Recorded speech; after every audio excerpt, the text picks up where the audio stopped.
Shalom.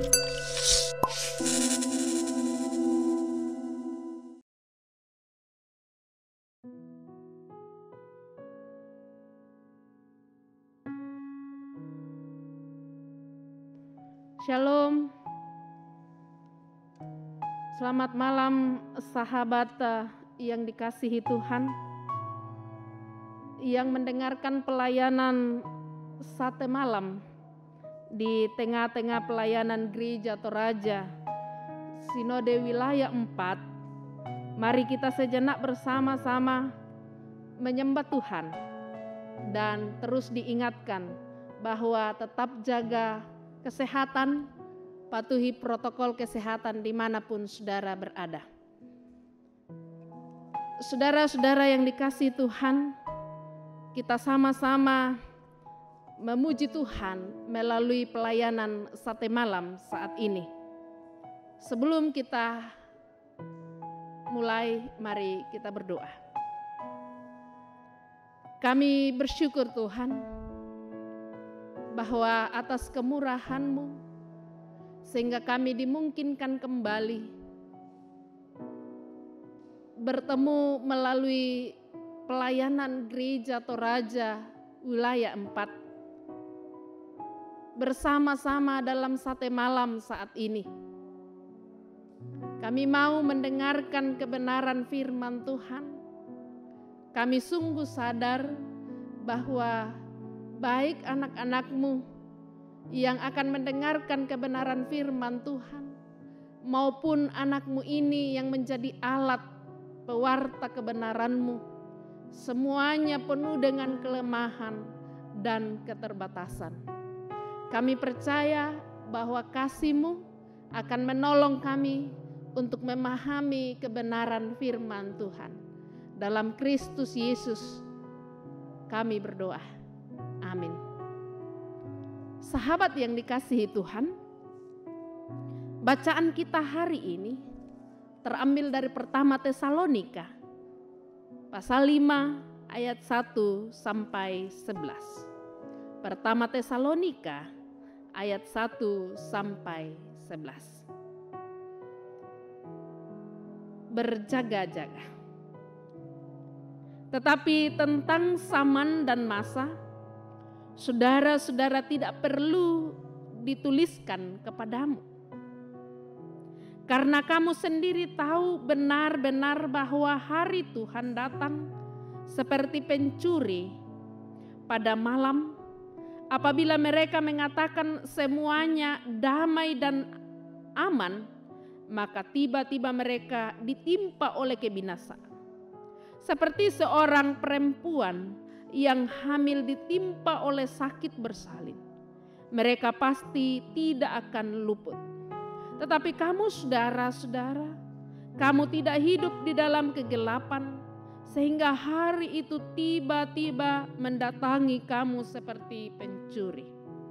Karena kamu semua adalah anak-anak terang dan anak-anak siang. Kita bukanlah orang-orang malam atau orang-orang kegelapan. Sebab itu baiklah jangan kita tidur seperti orang-orang lain, tetapi berjaga-jaga dan sadar. Sebab mereka yang tidur, tidur waktu malam, dan mereka yang mabuk, mabuk waktu malam. Tetapi kita yang adalah orang-orang siang, baiklah kita sadar, berbaju sirahkan iman dan kasih, dan berketopong pengharapan keselamatan. Karena Allah tidak menetapkan kita untuk ditimpa murka, tetapi untuk beroleh keselamatan oleh Yesus Kristus Tuhan kita, yang sudah mati untuk kita, supaya entah kita berjaga-jaga, entah kita tidur, kita hidup bersama-sama dengan Dia. Karena itu, nasihatilah seorang akan yang lain, dan saling membangunlah kamu seperti membangun memang kamu lakukan. Amin, firman Tuhan. Saudara-saudara yang dikasihi Tuhan, dari tema ini, dari bacaan kita ini saya beri tema, tetap teguh dalam iman dan kasih. Tetap teguh dalam iman dan kasih. Setiap kita pasti pernah mengalami pergumulan atau masalah. Tetapi tidak semua orang begitu mudah atau cepat menyelesaikan masalahnya. Tergantung dari orangnya. Tetap teguh dalam iman dan kasih mau menggambarkan kepada kita bahwa bagaimana orang percaya kepada Yesus Kristus tetap teguh dalam iman walaupun banyak tantangan yang ia hadapi. Saya sudah katakan saudara-saudara bahwa setiap orang pasti memiliki dan pernah berhadapan dengan masalah dan tantangan-tantangan kehidupan. Di dalam bacaan kita hari ini, Rasul Paulus mengucap syukur kepada Allah karena mendengar iman dan kasih dalam kehidupan jemaat di Tesalonika. Mereka sungguh-sungguh telah bertobat dan itu dinyatakannya melalui kehidupan nyata sehari-hari. Penganiayaan dan penindasan yang mereka derita tidak lagi mengurangi iman mereka. Bahkan penindasan dan penderitaan itu mereka mampu menghadapinya dan iman mereka tahan uji. Ia justru mengalami dan menerima kasih Yesus Kristus. Mereka semakin kuat dan bersemangat dalam iman menghadapi ujian. Jadi saudara-saudara, ketika saya dan saudara menghadapi ujian, menghadapi tantangan kehidupan, berada dalam gumul, jangan putus asa. Karena firman Tuhan hari ini mau mengatakan bahwa kasih dan kemurahan Kristus akan selalu melingkupi kehidupan bagi setiap orang yang percaya kepadanya.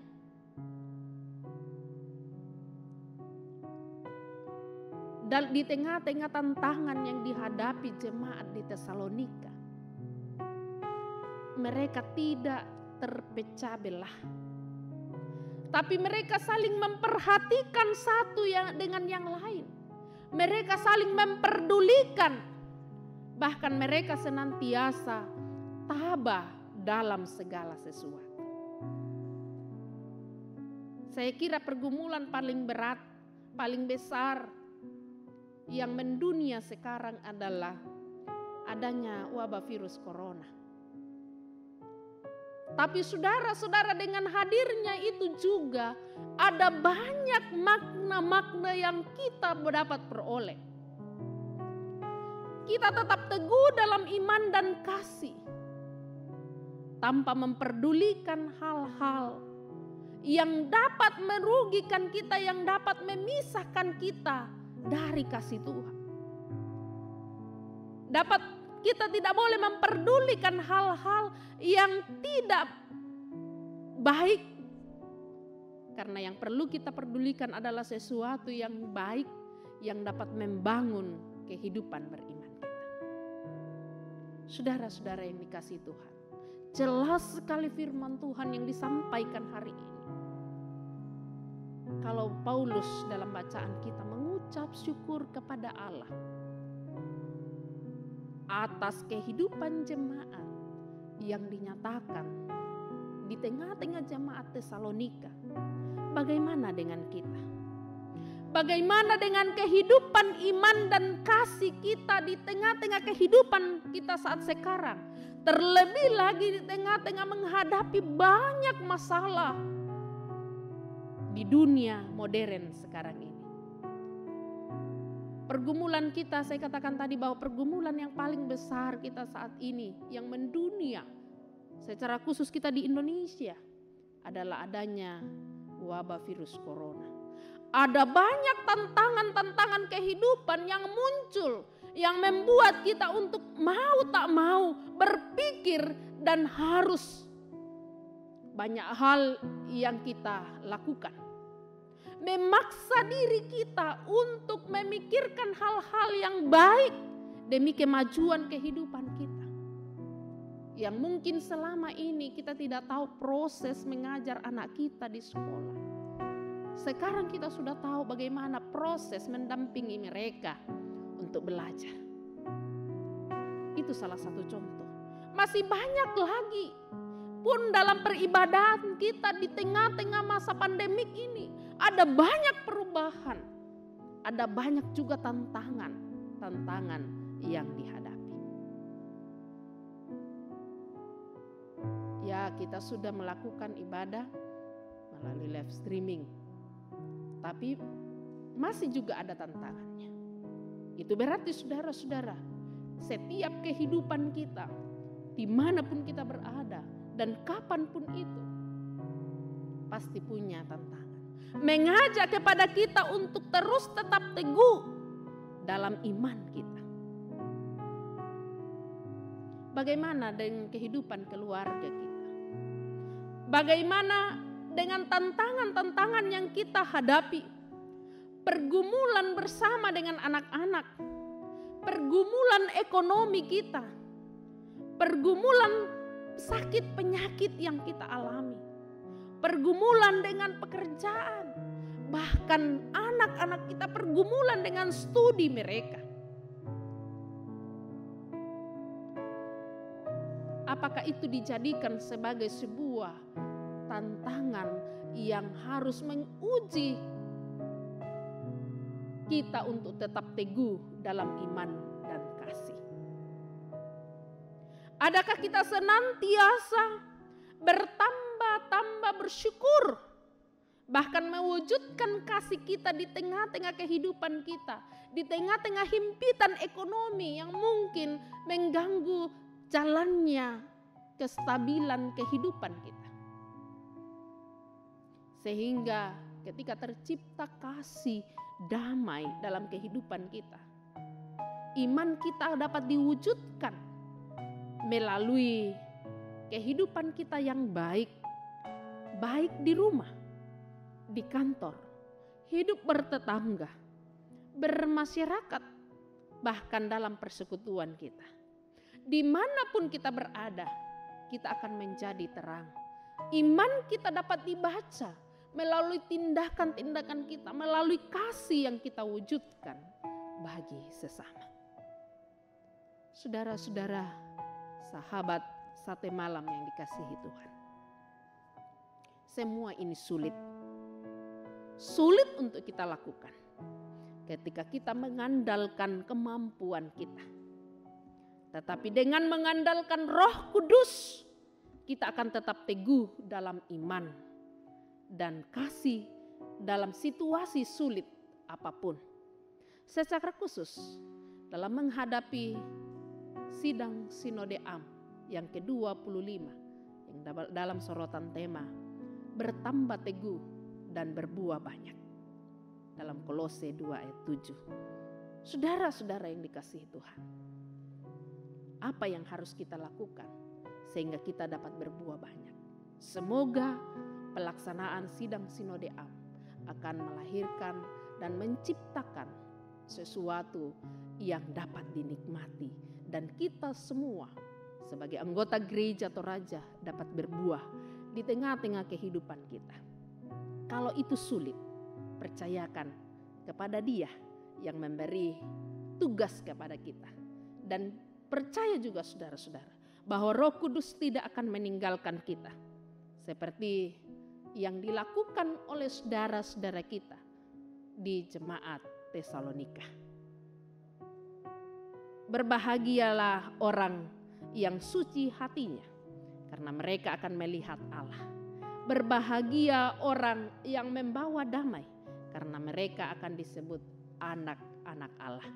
Matius 5 ayat 8 sampai 9. Terpujilah Dia, haleluya. Amin. Saudara-saudara yang dikasihi Tuhan, kita akan mendengarkan persembahan pujian, merespon firman Tuhan yang kita telah dengarkan. Kita dengarkan bersama-sama.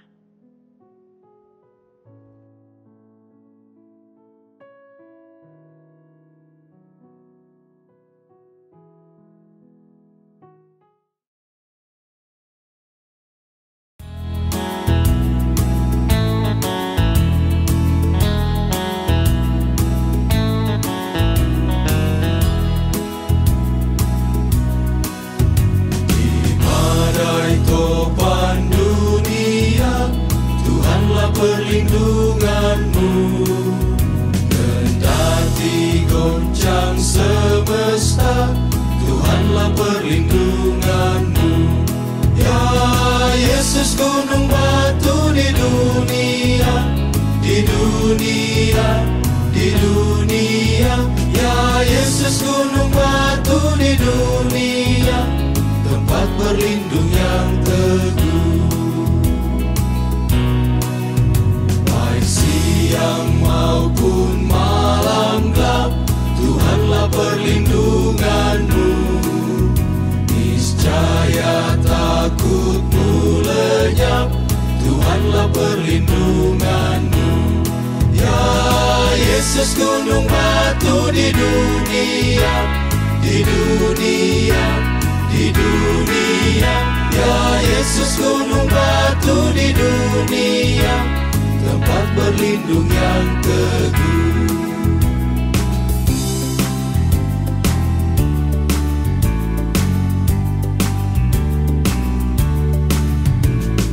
Yesus itulah satu-satunya penolongku yang sungguh.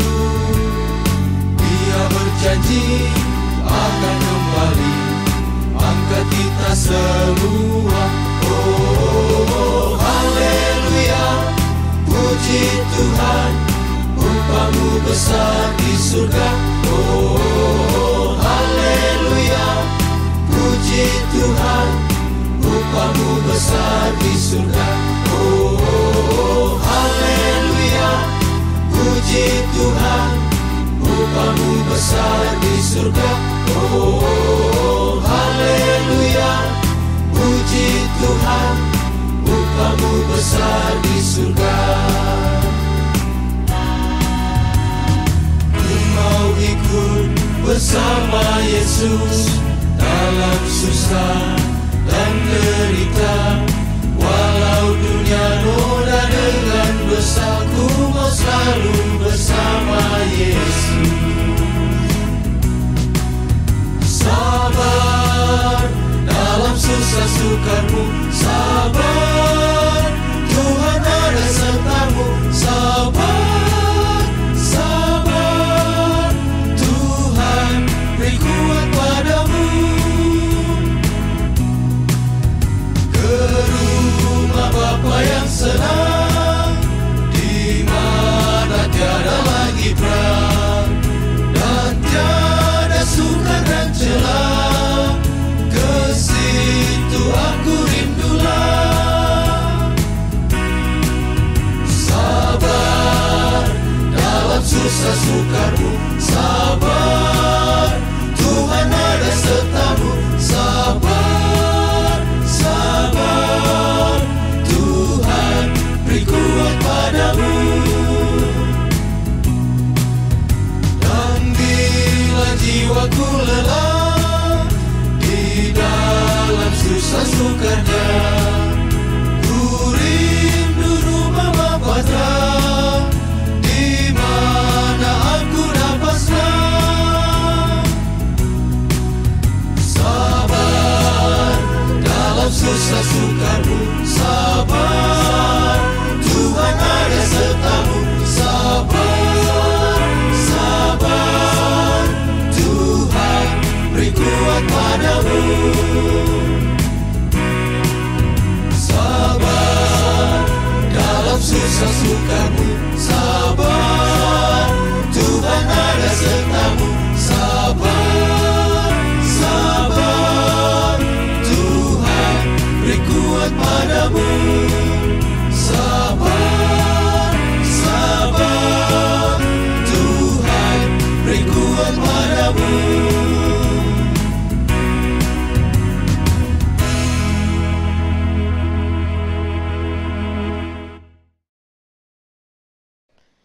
Saudara-saudara yang dikasihi Tuhan, mari kita berdoa. Kami bersyukur Tuhan bahwa malam ini kami boleh bersama-sama mendengarkan kebenaran firman Tuhan melalui pelayanan di wilayah 4 gereja Toraja. Kiranya pelayanan dan persekutuan kami, bahkan kami ketika mendengarkan firman Tuhan ini dapat menjadi kemuliaan bagi nama Tuhan.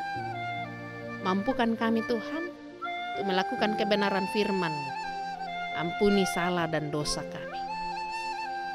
Tuhan Allah Bapa dalam sorga, kami berdoa buat seluruh anak-anak-Mu dimanapun berada saat ini. Dalam segala tugas tanggung jawab mereka masing-masing. Yang bergumul karena sakit, kami percaya bahwa Tuhan akan memampukan mereka melalui proses-proses untuk memperoleh kesembuhan. Yang bergumul karena himpitan ekonomi, Tuhan beri kesiapan kepada mereka untuk menata kehidupan dengan baik. Yang bergumul karena kehidupan dan masa depan anak-anak, kami percaya bahwa Tuhan memberi hikmat bagi mereka, mendampingi anak-anak yang Kau karuniakan baginya. Pun juga Tuhan pelayanan-pelayanan yang dilaksanakan oleh seluruh majelis gereja, baik di tingkat jemaat, klasis, dan juga wilayah 4. Engkau berkati semua majelis gereja yang ada dalam menata pelayanan dengan baik, sehingga pelayanan di masa-masa pandemik ini dapat berjalan dengan baik, dan juga semua pelayanan yang kami lakukan hanya untuk kemuliaan nama Tuhan. Para pengurus BPSW wilayah 4, kami percaya bahwa Tuhan juga memberi hikmat bagi mereka, agar mereka terus bersemangat menjalankan tugas tanggung jawab yang Tuhan berikan baginya. Juga Tuhan, kami berdoa untuk semua anak-anak-Mu dalam rangka mempersiapkan diri untuk menghadapi sidang Sinode Am yang ke-25. Tuhan, tolong mereka, berikan mereka kesehatan yang cukup, bahkan hikmat Tuhan, agar boleh memikirkan hal-hal yang baik untuk kemajuan pelayanan, bahkan untuk kemuliaan nama Tuhan. Semua yang berperan dalam pelayanan sate malam di wilayah 4, Tuhan juga memberkati mereka. Kami tak lupa mendoakan pemerintah kami dari pusat sampai ke pelosok tanah air. Karuniakan keadilan kepada mereka, agar mereka memerintah kami dengan adil dan bijaksana. Tuhan, ampuni salah dan dosa kami. Dengarkan kami yang berdoa di dalam Kristus Yesus, Tuhan dan Juru Selamat kami hidup. Amin. Saudara-saudara yang dikasihi Tuhan, demikian pertemuan kita malam ini melalui sate malam. Selamat beraktivitas yang masih mau melanjutkan aktivitasnya. Selamat beristirahat yang akan melaksanakan peristirahatan malam ini. Semoga esok hari kita dapat bangun dengan penuh kekuatan baru. Tuhan Yesus memberkati semua. Tetap jaga kesehatan, patuhi protokol kesehatan dimanapun saudara berada. Sekian dan terima kasih. Shalom.